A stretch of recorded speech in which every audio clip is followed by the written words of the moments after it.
السلام علیکم ورحمۃ اللہ.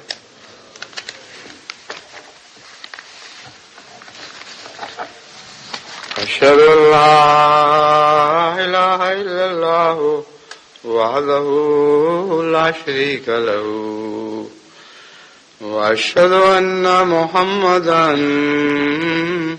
عبده ورسوله. أما بعد فأعوذ بالله من الشيطان الرجيم. بسم الله الرحمن الرحيم. الحمد لله رب العالمين الرحمن الرحيم مالك يوم الدين. إياك نعبد وإياك نستعين.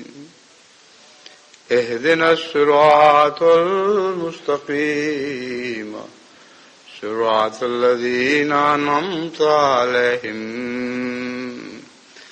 غير المغضوب عليهم ولا الضالين.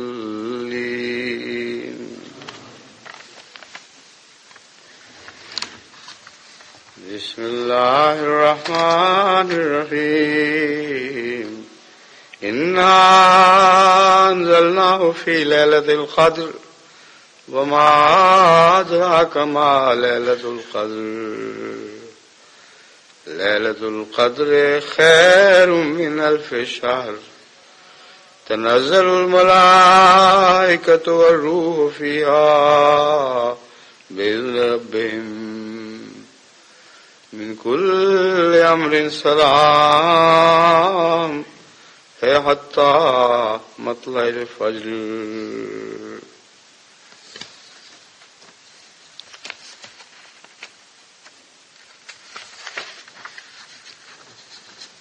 یقیناً ہم نے اسے قدر کی رات میں اتارا. اس سے مراد قرآن کریم اور حضرت صلی اللہ علیہ وآلہ وسلم دونوں ہو سکتے ہیں اور دونوں ہی ہیں. اور تجھے کیا سمجھائے کہ قدر کی رات کیا ہے؟ قدر کی رات 1000 مہینوں سے بہتر ہے.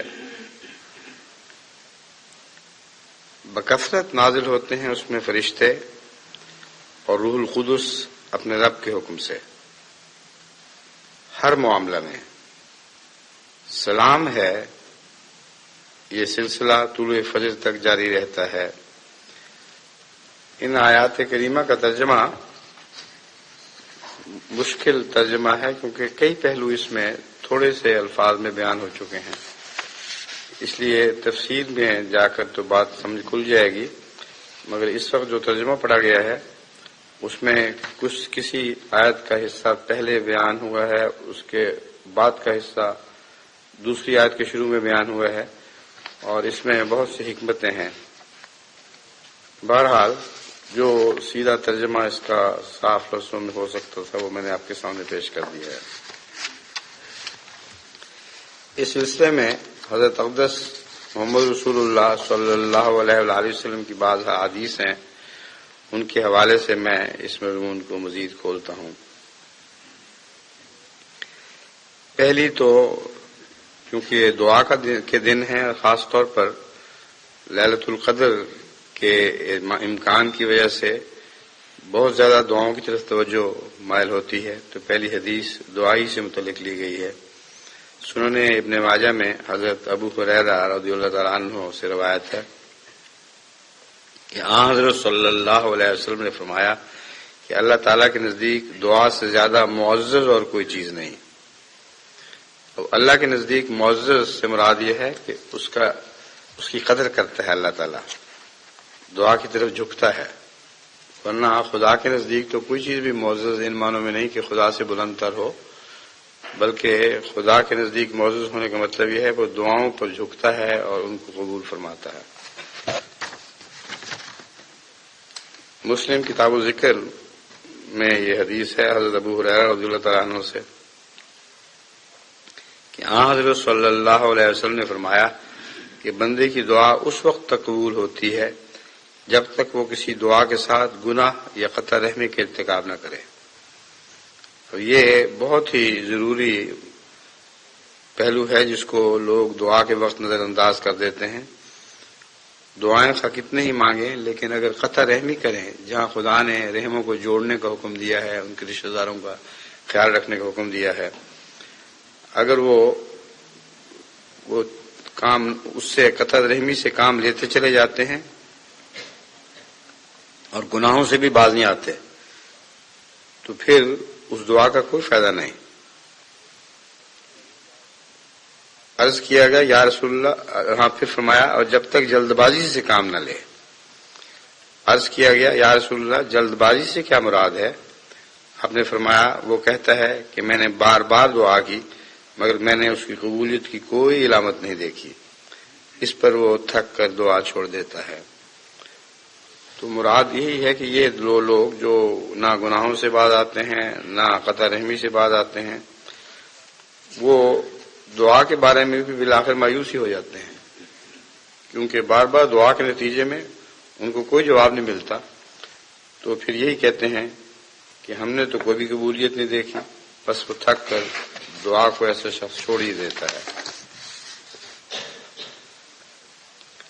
صحیح مسلم میں حضرت عائشہ صدیقہ رضی اللہ تعالیٰ عنہا سے روایت ہے کہ آخری عشرے میں حضرت صلی اللہ علیہ وسلم عبادت کے لیے اتنی کوشش فرماتے جو اس کے علاوہ دیکھنے میں نہیں آتی تھی. اب حضرت صلی اللہ علیہ وسلم کا قیام و سجود تو ہمیشہ بہت لمبے عرصے تک خدا کے حضور گریہ وزاری میں صرف ہوتا تھا، اور یہ عام دنوں کی بھی حالت ہے، مگر رمضان کے میں آخری عشرے میں تو خصوصیت سے غیر معمولی طور پر حضرت صلی اللہ علیہ وسلم دعاؤں اور گریہ وزاری میں مصروف رہتے. بعض دفعہ ساری رات کھڑے رہتے، یہاں تک کہ اللہ تعالیٰ نے خود حکماً آپ کو فرمایا کہ بس اتنا زیادہ نہ کر. دن اور رات بدلتے رہتے ہیں، کہیں چھوٹے ہوتے ہیں کہیں زیادہ ہوتے ہیں، اس لیے ایسی بات نہ کر جس سے صحابہ کو بھی پھر مشکل پڑ جائے اور آئندہ اس کو نبھا نہ سکیں. تو اس بنا پر حضرت صلی اللہ علیہ وسلم نے اپنی راتوں کی عبادت کو، جیسا کہ قرآن کریم میں اللہ تعالی نے فرمایا، نسبتاً چھوٹا کر دیا. مگر وہ چھوٹا بھی ہونا بھی بہت لمبا ہوا کرتا تھا. ہمارے ہاں چھوٹے کا اور تصور ہے. حضور اکرم صلی اللہ علیہ وسلم کا دعائیں نمازیں چھوٹے کرنے سے مراد کچھ اور ہی ہے، یعنی رات کا تیسرا حصہ بھی اگر یا نصف حصہ بھی انسان رات کو گریہ وزاری میں گزارے تو پھر اسے سمجھ آ سکتی ہے کہ یہ کیا چیز ہے، ورنہ دور بیٹھے نظارہ کرنے سے کچھ سمجھ نہیں آتی. بس حضرت صلی اللہ علیہ وسلم کے متعلق آخری عشرے کے متعلق حضرت عائشہ فرماتی ہیں کہ کمر ہمت کس لیا کرتے تھے اور بے انتہا عبادت کرتے تھے. حضرت ابن عمر رضی اللہ تعالیٰ عنہ سے روایت ہے کہ حضرت صلی اللہ علیہ وسلم نے فرمایا عمل کے لحاظ سے ان 10 دنوں یعنی آخری عشرے سے بڑھ کر خدا تعالیٰ کے نزدیک عظمت والے اور محبوب اور کوئی دن نہیں ہے. بس ان ایام میں تحلیل یعنی لا الہ الا اللہ بکثرت پڑھا جائے، تکبیر یعنی اللہ اکبر بکثرت پڑھا جائے، اور تحمید یعنی الحمدللہ بکثرت پڑھنی چاہیے.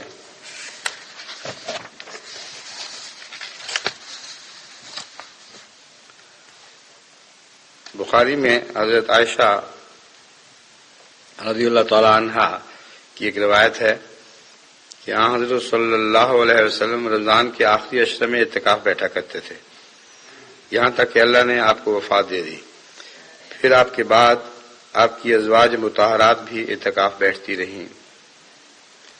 بس مبارک ہو معتکفین کو جو اس سنت پر عمل کر رہے ہیں، اور بہت سے ایسے ہیں جو کوشش کرتے ہیں کہ پھر زندگی بھر اعتکاف بیٹھتے رہیں.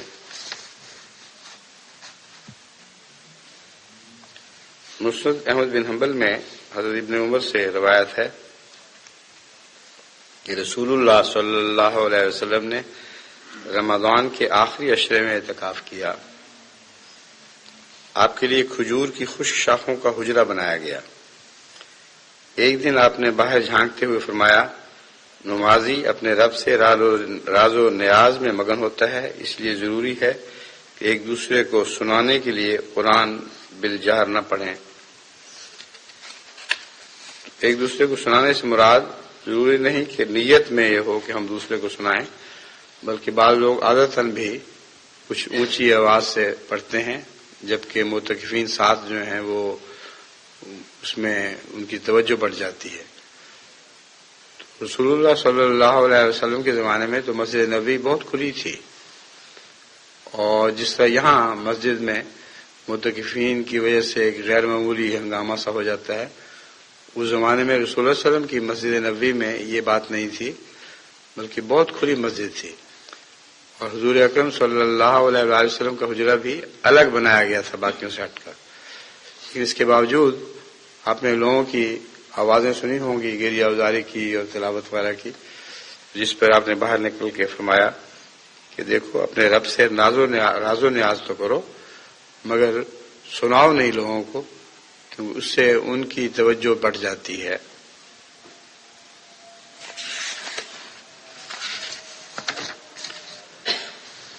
حضرت عائشہ رضی اللہ تعالی عنہا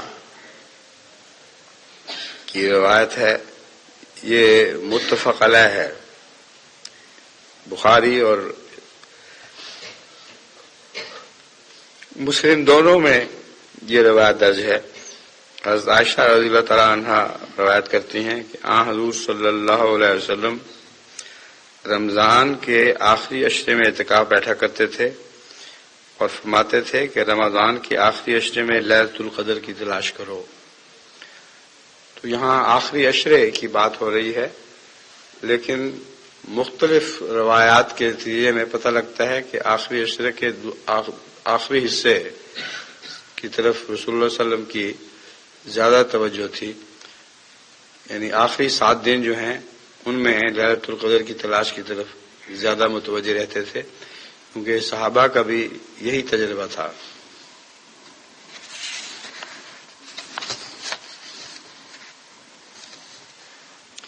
چنانچہ اس تجربے کے متعلق ابن عمر بیان کرتے ہیں کہ حضرت صلی اللہ علیہ وسلم کے کچھ صحابہ کو خواب میں لیلۃ القدر رمضان کے آخری 7 دنوں میں دکھائی گئی، اور ان سب کا اتفاق ہو گیا، یعنی سب نے خواب دیکھی اور ایک ہی خواب دیکھی کہ اس سال رمضان کے آخری 7 دنوں میں لیلۃ القدر ہوگی. اس پر حضرت صلی اللہ علیہ وسلم نے فرمایا، میں دیکھتا ہوں کہ تمہارے خواب رمضان کے آخری 7 دنوں پر متفق ہیں، اس لیے جو شخص لیلۃ القدر کی تلاش کرنا چاہے وہ اسے رمضان کی آخری 7 دنوں میں تلاش کرے. اب چونکہ سب صحابہ کا اس سال کا یہی اتفاق تھا، یعنی اس بات پر متفق ہو گئے تھے جو اپنی خوابوں کی بنا پر متفق ہوئے تھے کہ آخری 7 دنوں میں ہوگی، تو ممکن ہے کہ آخری عشرے میں پہلے بھی ہو سکتی ہو، مگر اس سال خاص طور پر آخری 7 دنوں کے متعلق ہوا ہو.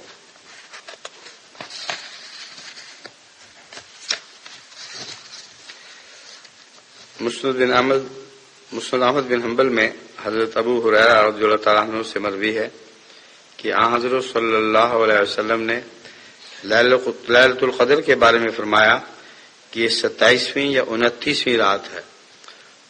بس مختلف سالوں میں مختلف دنوں میں خاص طور پر لیلۃ القدر کی خوشخبری دی گئی ہے، اس لیے تلاش سارے عشرے میں ہی کرنی چاہیے.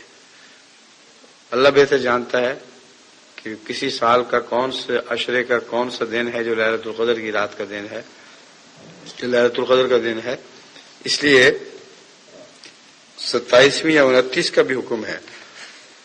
لیکن یہ خیال دل سے نکال دیں کہ صرف 27 یا 29 کو اٹھیں گے تو آپ کو ليلۃ القدر نصیب ہو جائے گی. ليلۃ القدر عشرے میں کسی وقت بھی ہو سکتی ہے اور 27 اور 29 کا انتظار نہیں کرنا چاہیے. ہاں، جس سال آن حضرت صلی اللہ علیہ وسلم نے فرمایا ہے اس سال ضرور 27 یا 29 کی خوشخبری ہوگی.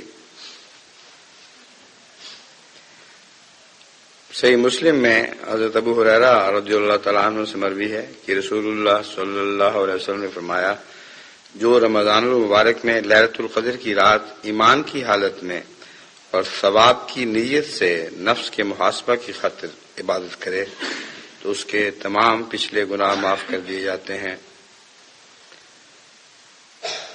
شرطیں ایسی ہیں جن کو خاص طور پر ملحوظ رکھنا ضروری ہے. ليلۃ القدر کی رات ایمان کی حالت میں اور خالصتاً ثواب کی نیت سے نفس کے محاسبہ کرتے ہوئے، یعنی اپنے نفس پر غور کرتا رہے کہ میں نے کیا کیا گناہ کیے ہیں، کیا کیا خرابیاں میرے نفس میں ابھی تک موجود ہیں، کون سے داغ ہیں جن کو میں مٹانے میں کامیاب ہو چکا ہوں، کون سے داغ ہیں جو ابھی چمٹے ہوئے ہیں اور باقی رہ گئے ہیں. یہ سب محاسبہ کے اندر باتیں آتی ہیں. تو جو محاسبہ کی نیت سے اٹھتا ہے اور دعائیں کرتا ہے اس کی ليلۃ القدر میں اس کے پچھلے گناہ معاف کر دیے جاتے ہیں.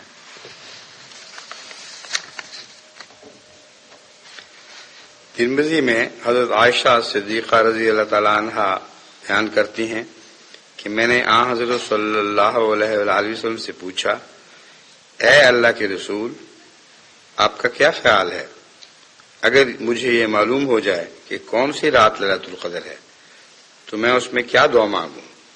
آپ نے فرمایا، تم یوں دعا کرنا، اے میرے خدا، تو بخشنے والا ہے، بخشش کو پسند کرتا ہے، مجھے بخش دے اور میرے گناہ معاف کر دے. مختصر اصل الفاظ آپ کے سامنے رکھتا ہوں اور وہ یاد کرنا کوئی مشکل نہیں. انہی الفاظ میں دعا زیادہ بہتر ہے. اللہم انک عفو کریم تحب العفو فاعف عنی. انک عفو کریم تحب العفو فاعف عنی. انک عفو، تو مجسم عفو ہے، کریم ہے، بہت معزز ہے.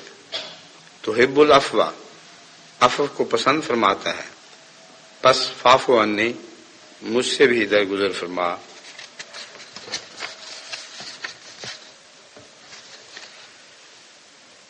سنن ابی داؤد میں حضرت عائشہ رضی اللہ تعالی عنہا سے مروی ہے کہ معتکف کے لیے سنت ہے کہ نہ تو مریض کی عیادت کرنے کے لیے جائے نہ ہی جنازہ کے ساتھ جائے.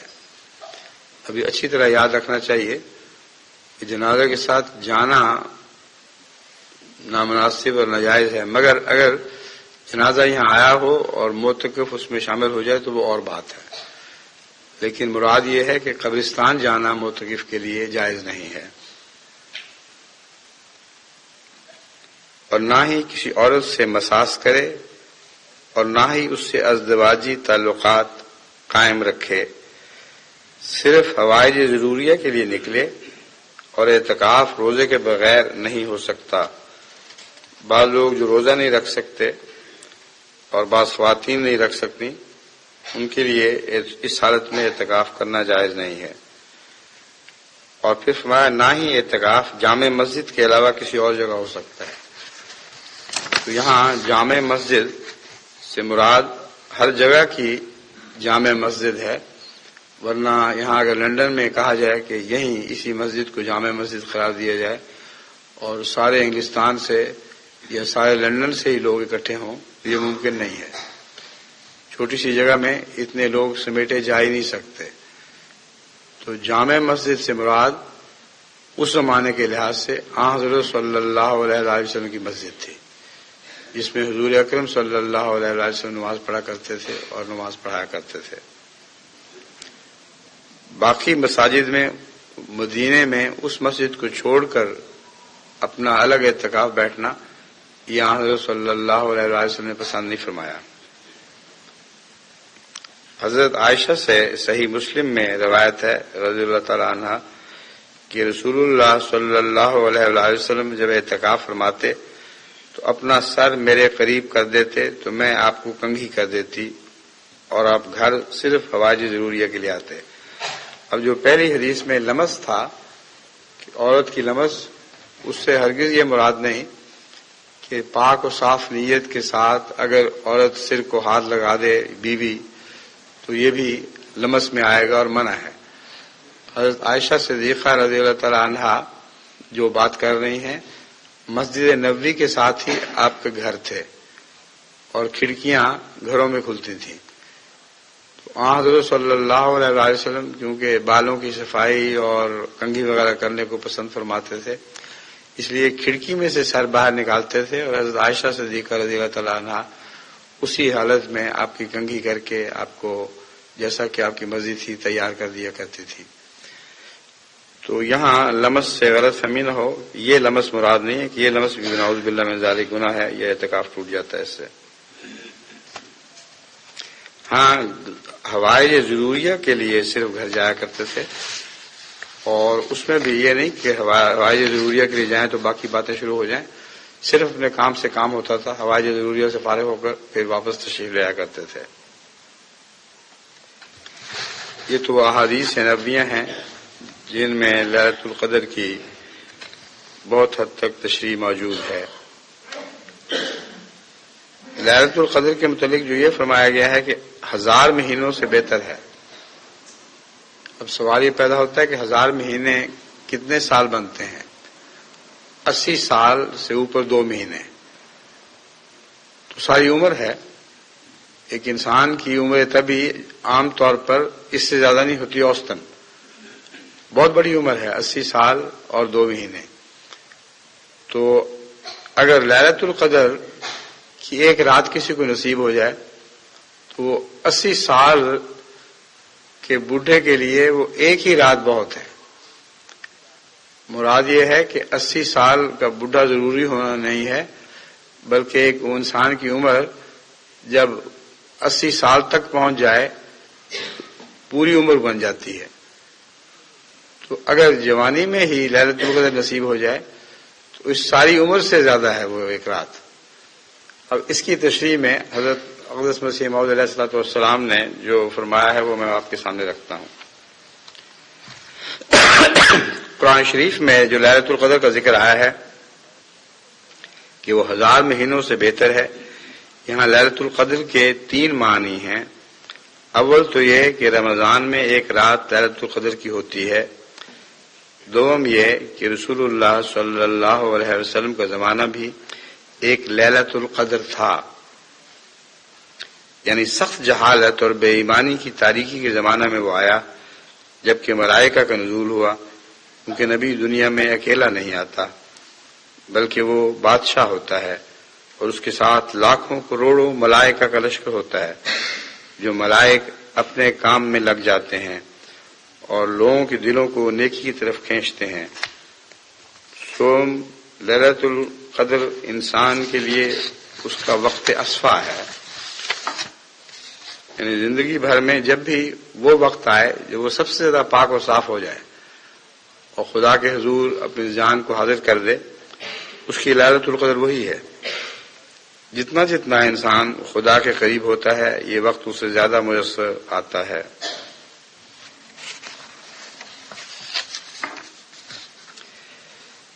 پھر فرماتے ہیں ایک لیلۃ القدر تو وہ ہے جو پچھلے حصہ رات میں ہوتی ہے جبکہ اللہ تعالیٰ تجلی فرماتا ہے اور ہاتھ پھیلاتا ہے کہ کوئی دعا کرنے والا اور استغفار کرنے والا ہے جو میں اسے قبول کروں۔ اب ہاتھ پھیلاتا ہے تو جیسا کہ میں نے بارہا عرض کیا ہے، محاورہ ہے، خدا ہاتھ پھیلاتا ہے بندے کے ہاتھ پھیلانے کے نتیجے میں۔ جب بندہ اس کے سامنے ہاتھ پھیلاتا ہے تو وہ اپنے ہاتھ اس کی طرف بڑھا دیتا ہے، مراد یہ ہے کہ توجہ اس طرف مرکوز کر دیتا ہے اور اس کی دعاؤں کو قبول فرماتا ہے، اور عرش سے گویا یہ آواز دیتا ہے کون ہے جو اس وقت استغفار کرے اور دعا سے میری طرف متوجہ ہو، میں اس کو قبول کرنے کے لیے حاضر ہوں۔ لیکن ایک معنی اس کے اور ہیں، جس سے بدقسمتی سے علماء مخالف اور جس سے اس معنی سے علماء مخالف اور منکر ہیں، اور وہ یہ ہیں کہ ہم نے قرآن کو ایسی رات میں اتارا ہے کہ تاریک و تار تھی اور وہ ایک مستعد مصلح کی خواہاں تھی۔ خدا تعالیٰ نے انسان کو عبادت کے لیے پیدا کیا ہے، جبکہ اس نے فرمایا ما خلقت الجن والانس الا لیعبدون، کہ میں نے جنوں اور انسانوں کو محض عبادت کی خاطر پیدا کیا ہے۔ پھر جب انسان کو عبادت کے لیے پیدا کیا ہے، یہ ہو نہیں سکتا کہ وہ تاریکی ہی میں پڑا رہے۔ ایسے زمانے میں بالطبع اس کی ذات جوش مارتی ہے کہ کوئی مصلح پیدا ہو۔ بس انا انزلناہ فی لیلۃ القدر، اس زمانہ کی ضرورت بعثت حضرت صلی اللہ علیہ وسلم کی ایک اور دلیل ہے۔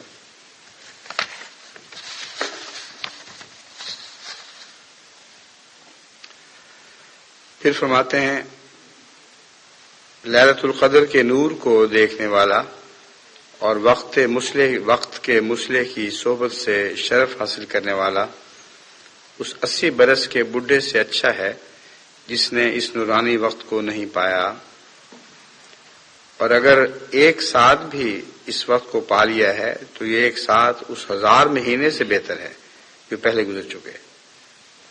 کیوں بہتر ہے؟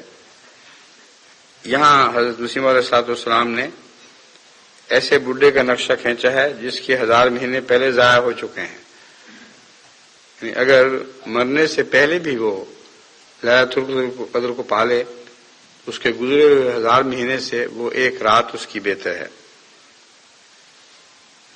فرمایا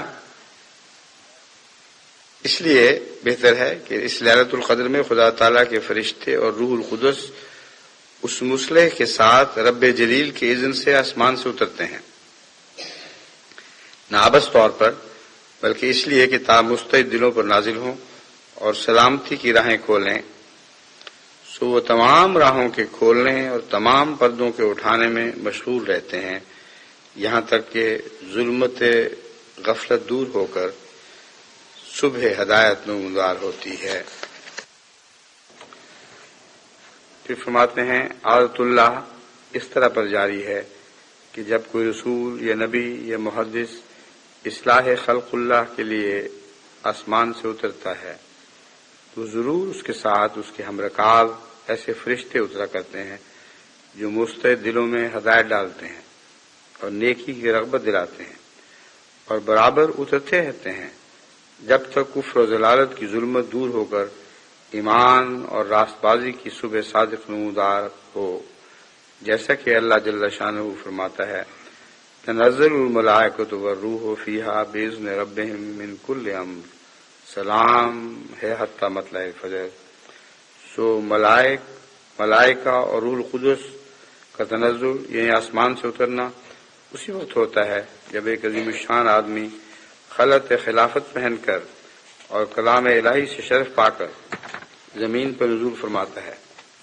یہاں خلیفہ سے مراد عام اصطلاح میں جس کو یہاں ہم خلیفہ کہتے ہیں وہ مراد نہیں ہے، بلکہ خلیفۃ اللہ ہے براہ راست، جس کو خود اللہ تعالیٰ اپنا خلیفہ مقرر کرتا ہے۔ جیسے آدم کو سب سے پہلے خلیفہ بنایا، مگر اس کے بعد جو سب سے عظیم الشان خلیفہ تھا جس کی خلافت کا بیج آدم میں بویا گیا وہ آن حضرت صلی اللہ علیہ وآلہ وسلم تھے۔ چنانچہ فرماتے ہیں جب ایک عظیم الشان آدمی خلعت خلافت پہن کر اور کلام الہی سے شرف پا کر زمین پر نزول فرماتا ہے، روح القدس خاص طور پر اس خلیفہ کو ملتی ہے جو اس کے ساتھ ملائکہ ہیں، وہ تمام دنیا کے مستعد دلوں پر نازل کیے جاتے ہیں۔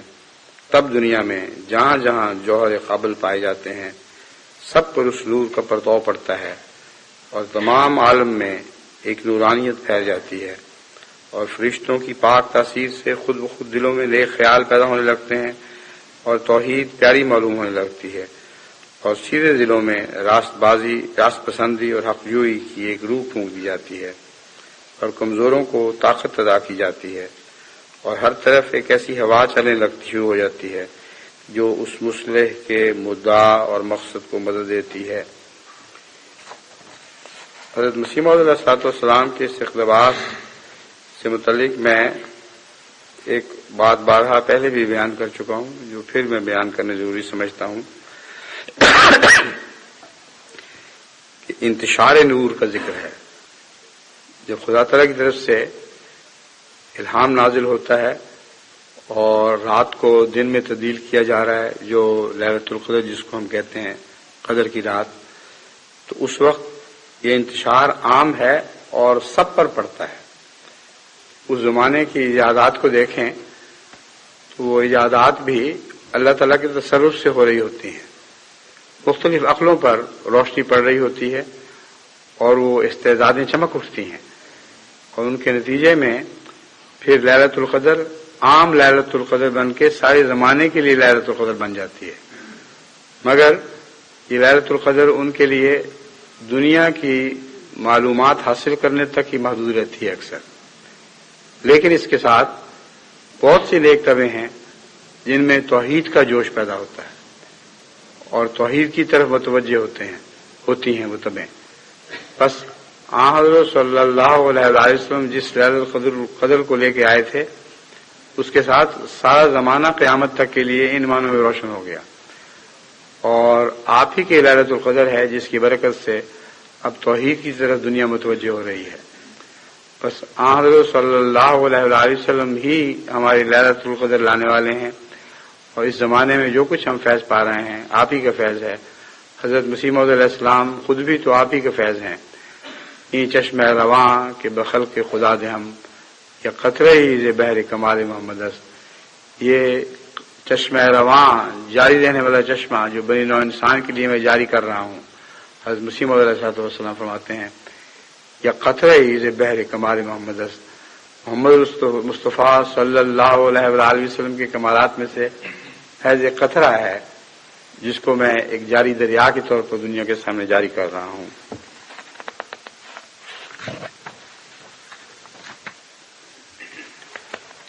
اس کے بعد دو اقتباسات حضرت مسیح موعود علیہ السلام کے حدیث کے حوالے سے لکھتا ہوں، میں بیان کرتا ہوں۔ فرماتے ہیں اجیب و دعوت الداعی اذا دعان، یعنی میں توبہ کرنے والے کی توبہ قبول کرتا ہوں۔ خدا تعالیٰ کا یہ وعدہ اس اقرار کو جائز قرار دیتا ہے جو کہ سچے دل سے توبہ کرنے والا کرتا ہے۔ اگر خدا تعالیٰ کی طرف سے اس قسم کا اقرار نہ ہوتا تو پھر توبہ کا منظور ہونا ایک مشکل امر تھا۔ سچے دل سے جو اقرار کیا جاتا ہے اس کا نتیجہ یہ ہوتا ہے کہ پھر خدا تعالیٰ بھی اپنے تمام وعدے پورے کرتا ہے جو اس نے توبہ کرنے والوں کے ساتھ کیے ہیں، اور اسی وقت سے ایک نور کی تجلی اس کے دل میں شروع ہو جاتی ہے جب انسان یہ اقرار کرتا ہے کہ میں تمام گناہوں سے بچوں گا اور دین کو دنیا پر مقدم رکھوں گا۔ اس تعلق میں آخر پر دو حدیثیں آپ کے سامنے رکھتا ہوں اور پھر آج کے خطبے کا اختتام ہوگا۔ حضرت عبداللہ بن عمر بن الخطاب رضی اللہ تعالیٰ عنہ سے روایت ہے کہ حضرت صلی اللہ علیہ وسلم نے فرمایا غرغرے سے پہلے بندہ جب بھی توبہ کرتا ہے تو اللہ تعالیٰ اس کی توبہ قبول کر لیتا ہے۔ تو یہاں 80 سال والا بڈھا جو ہے اس کا تصور کر لیں کہ اگر یقینی موت سامنے آ کھڑی ہو اور غرغرہ ہو جائے تو وہ توبہ کا وقت نہیں رہتا، لیکن غرغرے سے پہلے جو موت کا غرغرہ ہے اس سے پہلے اگر انسان کو سچے دل سے توبہ نصیب ہو جائے اور اس کو پتہ نہیں ہوتا کہ میں مرنے والا ہوں، لیکن غرغرے کے وقت تو پھر اس کو ہوش ہی نہیں رہتی، لیکن مرنے سے پہلے جب انسان تمنا یہ رکھتا ہے کہ میں جیتا چلا جاؤں، اس وقت اگر اس کو توبہ نصیب ہو جائے تو وہ سچی توبہ ہے، اور خواہ اللہ کے نزدیک وہ دوسری گھڑی اس کی جان نکل جائے مگر وہ اس توبہ کو قبول فرما لیتا ہے۔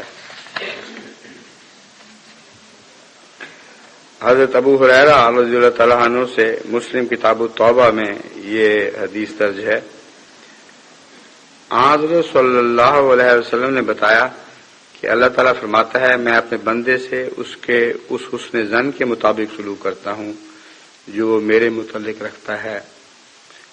بس اللہ پر حسن ظن کریں، اور جتنا زیادہ اللہ پر حسن ظن کریں گے اسی قدر اللہ زیادہ قریب ہوگا اور اپنے بندے کے حسن ظن کو سچا کر دکھائے گا.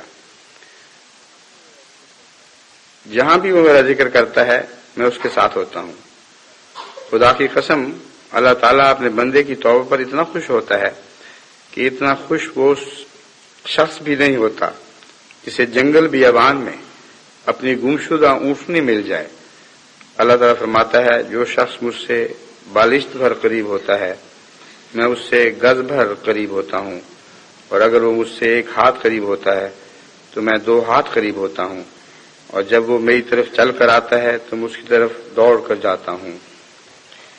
یہ جو خدا تعالیٰ اپنے بندے کے ظن کے مطابق ہوتا ہے، اس سلسلے میں یاد رکھنا چاہیے کہ ہر بندے کا ظن اپنا اپنا ہے. ایک سادہ گڈریا ہے، وہ اپنے ظن کے مطابق باتیں کر رہا ہوتا ہے، اور خدا تعالیٰ اس کی طرف بھی جھکتا ہے. حضرت موسیٰ علیہ الصلوۃ والسلام کے متعلق یہ واقعہ بیان کیا جاتا ہے کہ ایک دفعہ آپ گزر رہے تھے تو ایک گڈریے کو دیکھا جو اپنے ظن کے مطابق خدا تعالیٰ سے باتیں کر رہا تھا کہ اے اللہ اگر تمہیں مل جائے تو میں تیری گدڑی کو دھوؤں، تیرے پاؤں سے کانٹے نکال لوں، تجھے اس طرح پیار کروں، اس طرح تجھے سینے سے لگاؤں. حضرت موسیٰ کو یہ بات سن کر بہت غصہ آیا. انہوں نے کہا خبردار، تو کون ہوتا ہے خدا کے متعلق ایسی بھی وجہ باتیں کرنے والا؟ خدا کوئی ایسے گئی گزری چیز ہے کہ تو اس کے پاؤں سے کانٹے نکال لے، اس کی گدڑیاں دھوئے؟ اپنے متعلق تصور کر رہا ہے. ابھی حضرت موسیٰ کی ڈانٹ ختم نہیں ہوئی تھی کہ اللہ کی طرف سے حضرت موسیٰ کو ڈانٹ پڑی کہ تو کون ہوتا ہے میرے بندے کی باتوں میں دخل دینے والا؟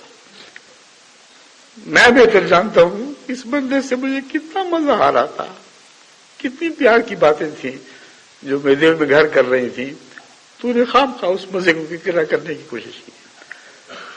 تو یہ ہے ان ظن عبدی بھی، اپنے رب سے اپنے خیالات کے مطابق ظن کریں، مگر اپنا سمجھ کر ظن کریں، پیار اور محبت کے ساتھ ظن کریں، تو اللہ تعالیٰ اس ظن کو کبھی ضائع نہیں کرے گا.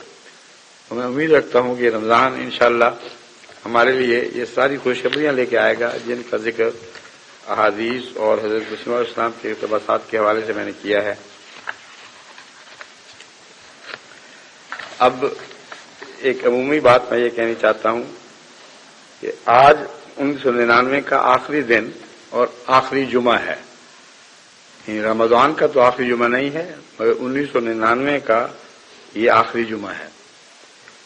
کل سے سن 2000 شروع ہو رہا ہے. نئے سال کے آغاز پر مبارکباد میں دیا کرتا ہوں سب دنیا کو، احمدیوں کو، غیر احمدیوں کو، سب دنیا کو. تو آپ کو اللہ تعالیٰ یہ نیا سال مبارک فرمائے ہر پہلو سے. اس سال کی کچھ خصوصیات ہیں جو حیرت انگیز ہیں، ان کے متعلق تفصیل سے آج بات کرنے کا وقت نہیں، لیکن آخری جمعے میں جسے جمعۃ الوداع کہتے ہیں، یہ انشاءاللہ یہ اس حوالے سے کہ کیا کیا خاص باتیں ہیں وہ میں آپ کے سامنے رکھوں گا، اس دعا کے ساتھ کہ اللہ اس رمضان کو ہم سب کے لیے غیر معمولی طور پر ببرکت فرما دے. وہی بہتر جانتا ہے کہ اس میں کیا کیا حکمت پوشیدہ ہیں جو اس رمضان میں حیرت انگیز باتیں اکٹھی ہو گئی ہیں. تو امام صاحب نے مجھے لکھ کر بھجوائی ہیں بہت سی باتیں. میرا خود تو خیال ان کی طرف نہیں گیا تھا، مگر امام صاحب نے توجہ دلانے پر میں نے غور کیا تو واقعتاً ساری خصوصیات ہیں جو اس سال کے اندر خاص ہیں. جمعے سے اس سال کا آغاز ہوا ہے، جمعے پر اس کا اختتام ہوگا، اور بہت ایسی برکتیں ہیں جو اس سال کے ساتھ وابستہ ہو چکی ہیں. خدا کرے کہ وہ برکتیں ساری جماعت کو نصیب ہوں اور غیر معمولی طور پر خدا تعالیٰ کی تقدیر ہمارے حق میں اور دنیا کے حق میں کار فرما ہو.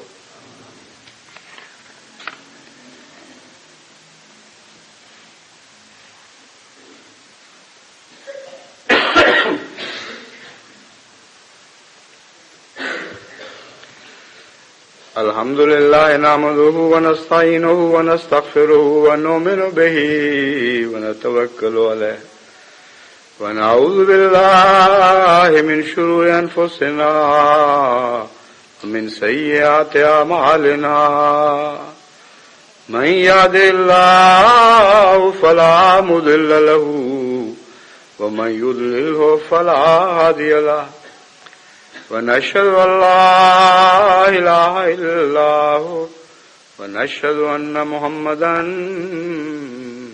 عبده ورسوله عباد الله رحمكم الله إن الله يأمر بالعدل والإحسان وإيتاء ذي القربى وينهى عن الفحشاء والمنكر والبغي يعظكم لعلكم تذكرون اذكروا الله يذكركم وادعوه يستجب لكم ولذكر الله أكبر